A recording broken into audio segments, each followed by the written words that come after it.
It has been a minute since I did a video, and I just did my hair, so I'm like, let me do a video because I look kind of cute today. I actually permed my hair, so I'm gonna get off topic real fast. For those that don't know, I just cut my hair, and I've been natural for 12 plus years, no perm, nothing. And I just decided that to do the styles that I want to do, like things like this, I needed to perm my hair. So today I just perm my hair, and this is the results of my first finger wave. But I'll do y'all a little update video of my hair on a later video. But right now, let me get into the pros and cons of being stationed in Korea.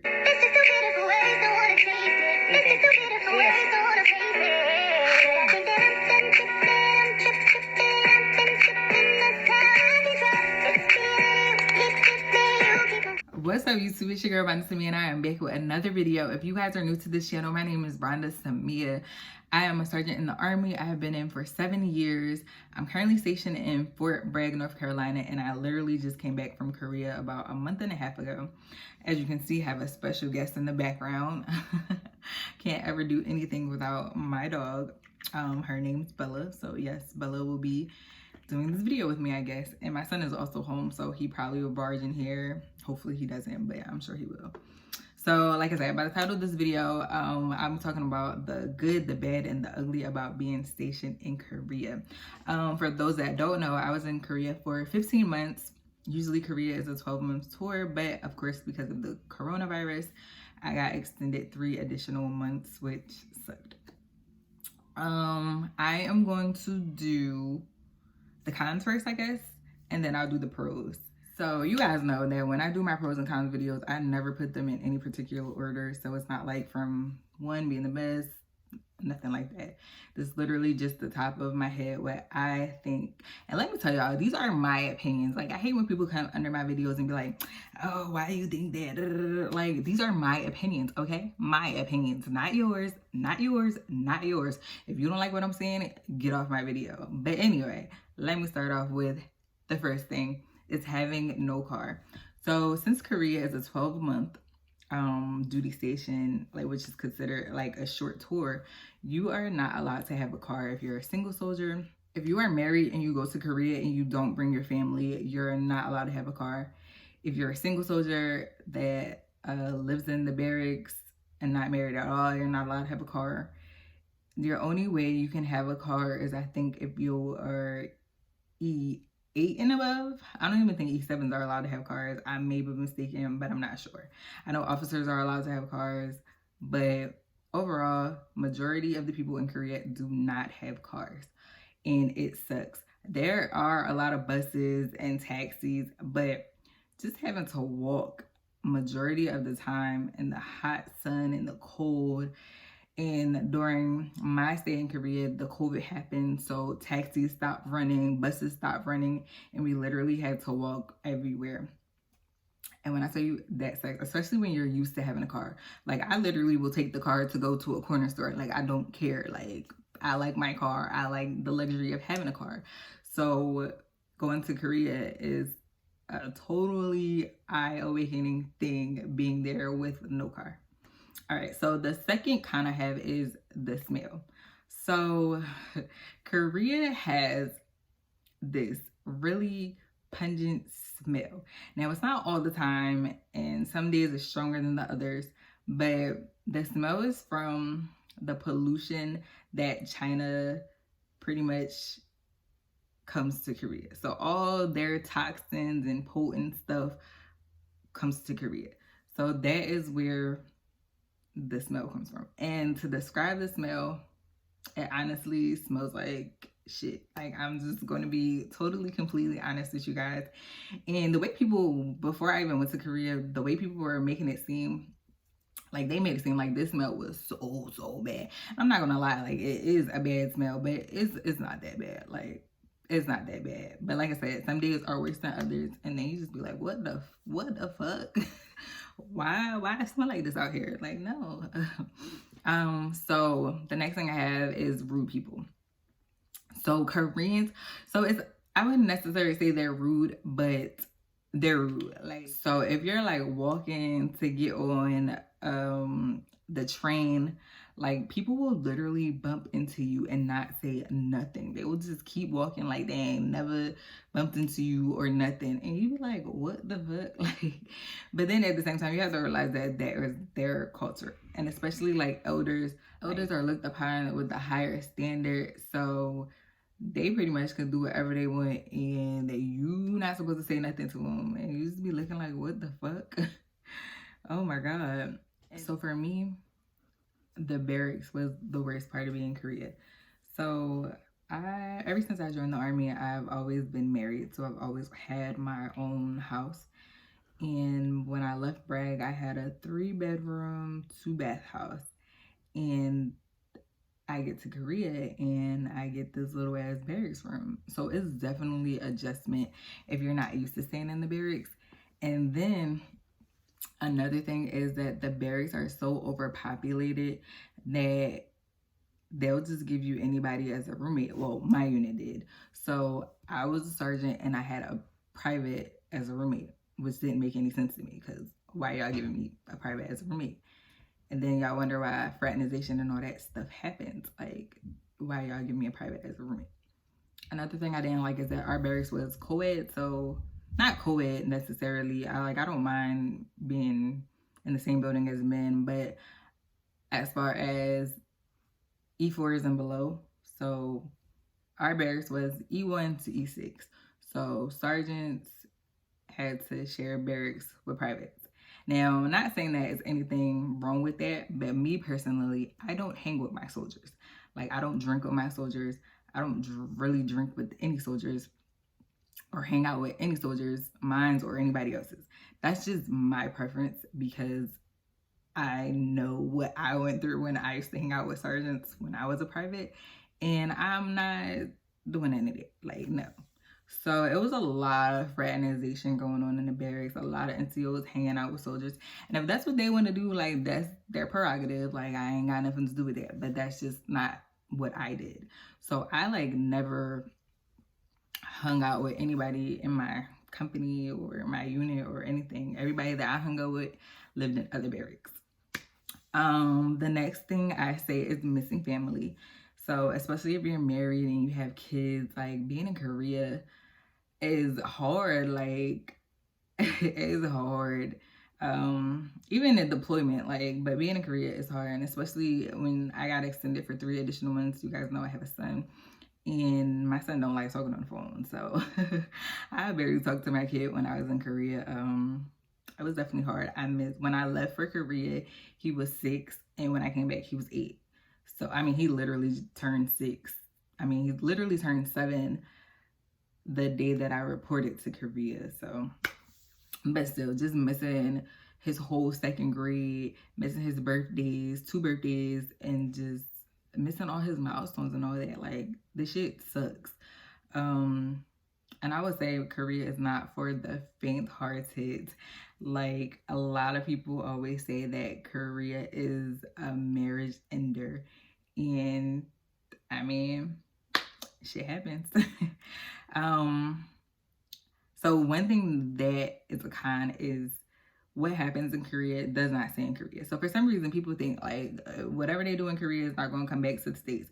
No, Korea is the main place where people will get Article 15s, they get demoted, because like I said, it's fraternization, all these temptations if your family isn't there, underage drinking, because in Korea you can drink at 19 instead of 21, but in the army you have to be 21 to drink.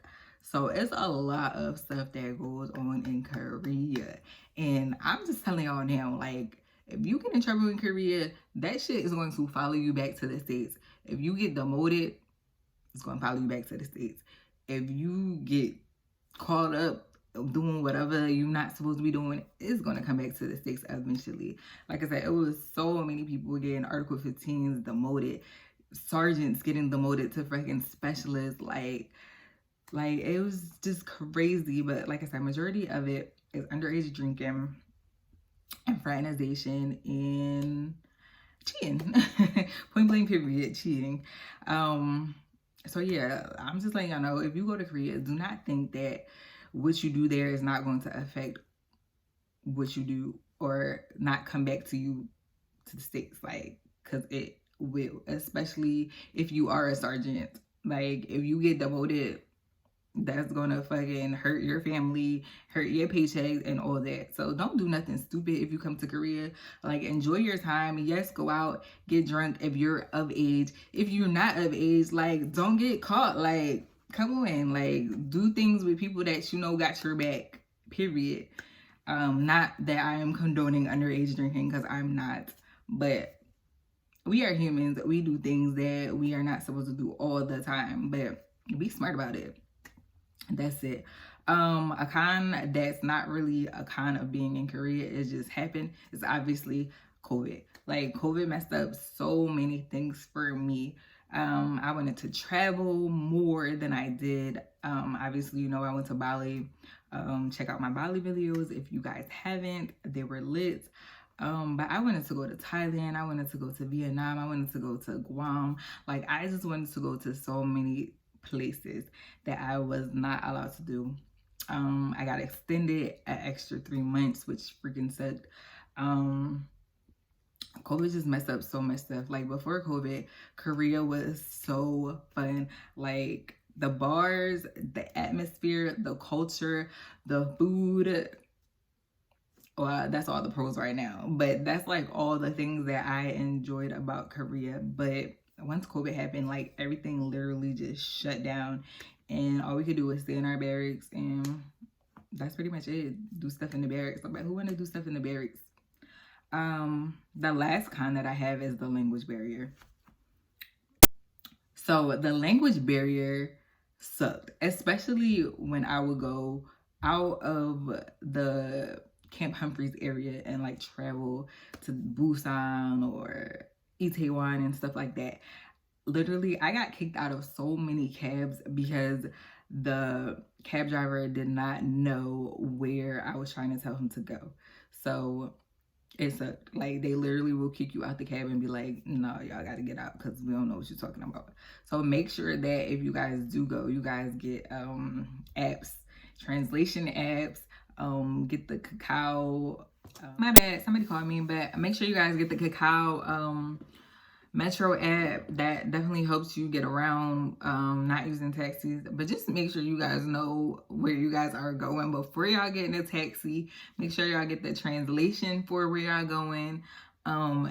Get in good communications with your KATUSAs so that you can call your KATUSAs and ask them to translate for the cab drivers. But yeah, but that was really the only cons that I thought of for Korea. Like I said, these are my opinions, and if y'all don't agree with me, oh the fuck will. Now let me get into the pros. All right, so y'all know I got my book down here, so that's why I've been looking down if y'all haven't seen me. So pros is definitely the culture and the experience. Like, for me, I am the type of person that wants to see the world. Like, I want to travel to like as many countries as I can while I can, and that is definitely a goal of mine.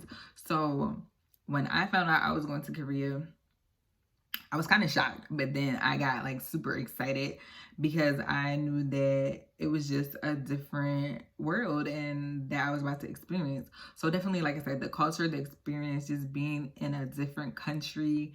And like, Korea is a beautiful place.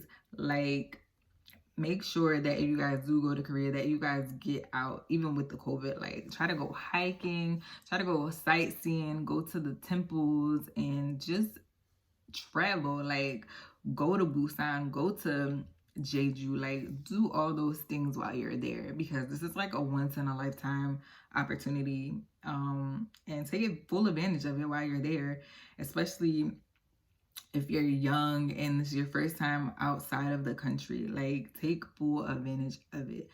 The food in Korea was thebomb.com, especially the authentic Korean ramen. Like, I love ramen, and Korea just had the best ramen. Also try different foods. I tried live octopus for the first time. I tried cooked octopus. I tried so many things that I never tried before that I swore up and down that I didn't like. But now I like love the crap out of some octopus. I love seaweed. Seaweed chips are amazing. Like, just so many things that are out there that you need to try while you're in this different country. Another thing is cheap travel. Like I said, I was trying to go to so many different places while I was in Korea that I did not get a chance to go to because of the COVID. So there's literally so many places that you can go, so many places that you could travel, and it is cheap. When I tell you my plane ticket from Korea to Bali was like $500, I think. Like, it was so cheap. And you can't do that in the States. Like, from the States to Bali would probably be like $1,000 on a plane. $800 maybe. But like, it was literally so cheap. Like, a ticket to Japan was like $200, if that. Like, take advantage of it while you're there, because like I said, this is a once in a lifetime thing. And if you're so close to all these countries, all these different places, like, why not go travel? Like, go travel. Make sure you get your passport before you go to Korea, so that when you get there, you don't have to worry about it. None of that. Another thing that is a pro is cheap knockoffs. Now, I personally haven't gotten anything knockoff, but they had all types of bags, Louis Vuitton, Coach, like Gucci, like Supreme, like everything that you want, you can get for the low in Korea. I know so many people that sent stuff back home to their family members, sold stuff. I wanted to go get a little fake little purse, but I don't even like purses. I ain't even gonna lie to y'all. So I never did go get it. I wish I did, honestly. I wish I would have gotten just a little purse or something that looked real, that wasn't. But like, honestly, the quality is so good that you can't even tell that the stuff is not real half the time. And why would you pay that much money for something if you can get it for cheap and it looks exactly the same? That's my thought about it. So I don't knock anybody that be getting knockoffs or be spending their little money in Korea getting all the stuff that they need to get, because why not? The nightlife. The nightlife was so lit in Korea. Like, honestly, it was so lit. We had went to the hookah lounges, bars.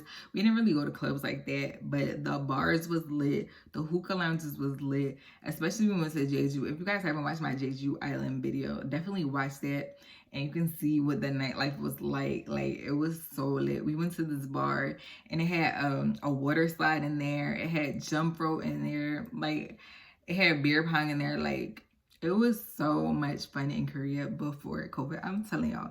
And hopefully the COVID dies down so that people can really experience the nightlife in Korea, because it was so lit. Like, I would go back to Korea just for the nightlife, just to have fun, just to party. And I don't even party like that. Y'all know I'm old as fuck, so I don't even be partying like that. But I would literally go back to Korea just to party and have fun and hang out. Another thing was the no curfew. So when I got to Korea, they had put in effect the temporary no curfew.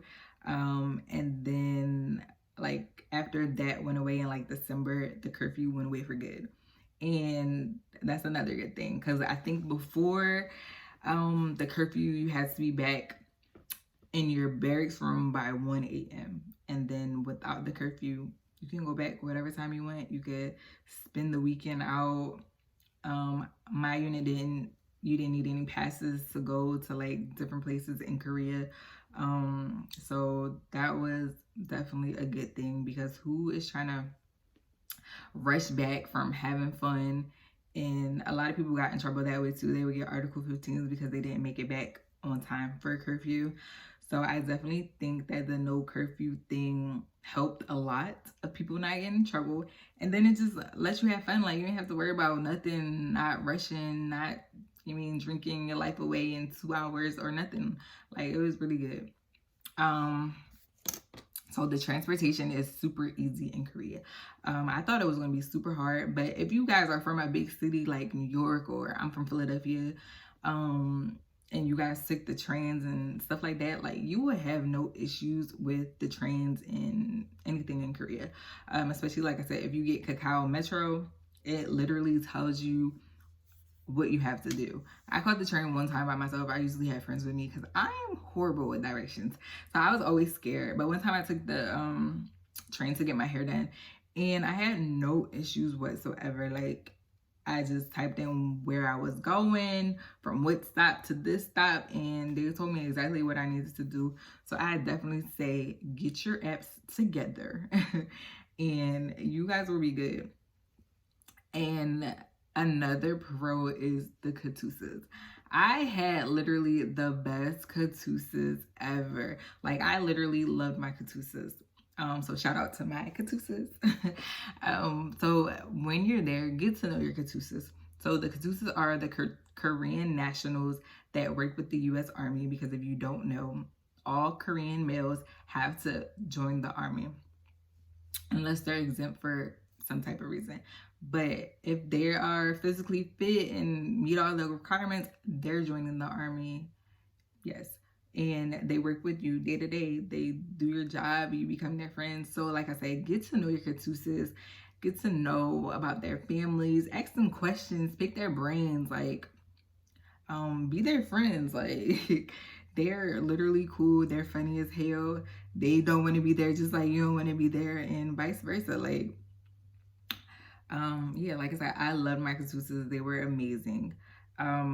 So if you guys ever get the opportunity to go to Korea, I definitely say take it. All in all, I think that the pros definitely outweigh the cons, but my advice is just do the right thing. Like, don't be out there doing stupid stuff, getting in trouble.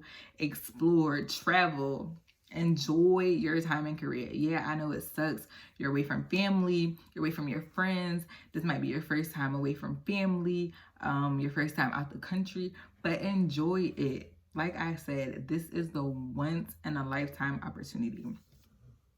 And just make the best of it. Like, that's pretty much it. But that's the end of my video. I hope you guys enjoyed. I have so much in store for you guys. Thanksgiving is in 3 days. My family's coming here, so I'm definitely gonna vlog that. My birthday is in 4 days, so I'm definitely gonna vlog that. I am turning 31. I'm having an 80s party, and you know, we're gonna get super lit. So hopefully I actually vlog the whole day of Thanksgiving and then make a separate vlog for my birthday, because I know I suck at vlogging when I do vlog, but I'm trying to get better. I'm on the road to 3K subbies. So if this is your first time watching my channel, make sure you like, comment, and of course subscribe. Share me. I appreciate you guys so much. And yeah, I'll see you guys in the next video.